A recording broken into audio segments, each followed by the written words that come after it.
What's going on, ladies and gentlemen? Assuming nothing's changed since last time and I can still call you that. Caitlin Clark is in the middle of learning a very unfortunate lesson, I think. And that lesson is that no matter what you do, it's still not going to be good enough. You can bend the knee, you can use your platform to elevate, you can do whatever it is you want to do. It's still not going to be enough. They're still going to talk about how they're still the real victims. Criticism arose over her popularity. Golden State North has suggested that her stardom reflects the Great White Hope Syndrome. Okay, it's what they called her. And while the three-time MVP A'ja Wilson claimed Clark's race was a huge contributor to her popularity, it doesn't matter what we all do as black women. We're still going to be swept underneath the rug. It's just the structure of the way media plays out race. I'm going to be very honest. I feel really bad because I've seen so many players of color that are equally as talented, and they never got the recognition that they should have. And I think right now, it is time for that to happen. They're still going to talk about how you shouldn't have been there in the first place. And in this case, in the case of Sheila Johnson, she's going to sit there and now tell you that, not just tell you, but tell the world that it should have been the entire WNBA recognized for Athlete of the Year because they all work so hard. Everybody in the WNBA deserves a participation trophy. Just like everybody in the WNBA deserves to get paid what the NBA makes, in spite of the fact that NBA players drive way more revenue to their arenas and to their teams than the WNBA ever does. In spite of the fact that the NBA has a multi-billion-dollar annual revenue, the WNBA, which is subsidized by the NBA, by the way, still manages to lose money hand over fist year in and year out. And this year, even with the rise of Caitlin Clark, it still lost $40 million. $40 million. Actually, I want y'all to take a look at this real quick. So if you take a look over here, I went to ESPN.com to find out what records Caitlin Clark broke in her college career. Take a look at this. Caitlin Clark, look how long it takes to get through all of this young woman's accomplishments in college. That's why she was one of the highest touted. We just got to her freshman year finally, y'all. All that's rolling. And right there at the bottom, her number gets retired by the University of Iowa. Her number's retired while she's still playing in her senior season. Caitlin Clark has no business taking a backseat to anybody, not even the incredible previous athletes that came before her. She mentioned the likes of Lisa Leslie and Maya Moore. Something that Caitlin Clark and I both share is that Maya Moore is both of our favorite college female athletes, right? I think my favorite WNBA player of all time was Cynthia Cooper.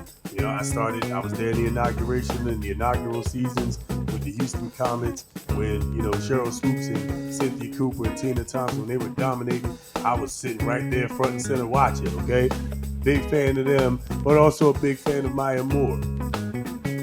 Okay, so these are great players. But we have to talk about somebody that's coming into the WNBA who has the opportunity to take the league by storm. And she did, because she broke a ton of WNBA records in her inaugural season also. More history for the Fever Rookie. They say records are meant to be broken, but nobody told Caitlin Clark she had to break 62 of them in one season. From scoring to assists, from Indiana Fever franchise records to league-wide history, Clark didn't just enter the WNBA, she turned it upside down.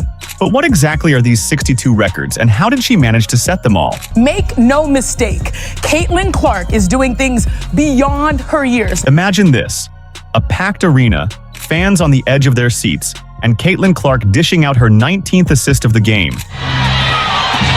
Caitlin decided not to shoot. Mitchell Will hits the three. That's right, 19 assists in a single WNBA game, a feat never before accomplished. The crowd erupts, teammates rush to embrace her, and just like that, history is made. Guess what? That was just one of 62 records Clark shattered in her debut season. How is that even possible? So Caitlin Clark is more than deserving of the title Athlete of the Year. And she is not only the Athlete of the Year named by Time Magazine, but the very first WNBA player to be named Athlete of the Year by Time Magazine.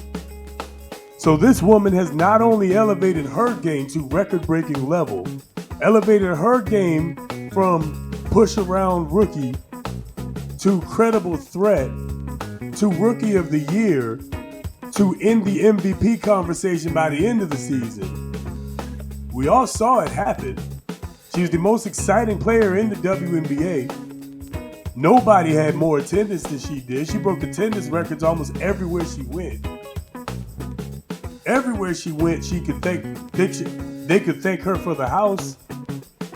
Speaking of which, I hope Sheila Johnson thanks Caitlin Clark for the house, because if I'm not mistaken, Caitlin Clark showed up to play the Mystics, and 20,000 people plus showed up both times for Caitlin Clark. And if I'm not mistaken, in the homecoming games for Angel Reese, because she's from the Baltimore area, about 45 minutes or so from DC, this was considered her homecoming game, and she drew a decent, I think 10 or 12, maybe 14,000. I don't even think it was that many actually. I think it was more like 10 to 12,000. She drew a decent 10 to 12,000 crowd, which is great for a team that typically draws like a 3, 4, or 5,000 crowd. But Caitlin Clark brought 22 plus thousand. I'm sure that did a lot for Miss Sheila Johnson's bottom line for the 2024 year. So she should be thanking Caitlin Clark also. And certainly what she shouldn't be doing is trying to diminish her accomplishment. Caitlin Clark already did that by apologizing for being skilled and white. See, she said initially that she would like to say that she earned everything that she got, but as a white woman, she has privilege. But what that tells me is you're not really as good as you think you are. You're not really as good as we think you are. You just got elevated because you're a white woman. You didn't break all those records I just showed everybody. You didn't break all those records. You didn't come in the highest touted for a reason. You didn't break attendance record after attendance record after attendance record. You didn't lead the league in assists by 20 plus. You didn't break records, WNBA long-standing records as a rookie. You didn't do any of that. You didn't earn it on your merit. No. You earned it, or you were handed it because you're white.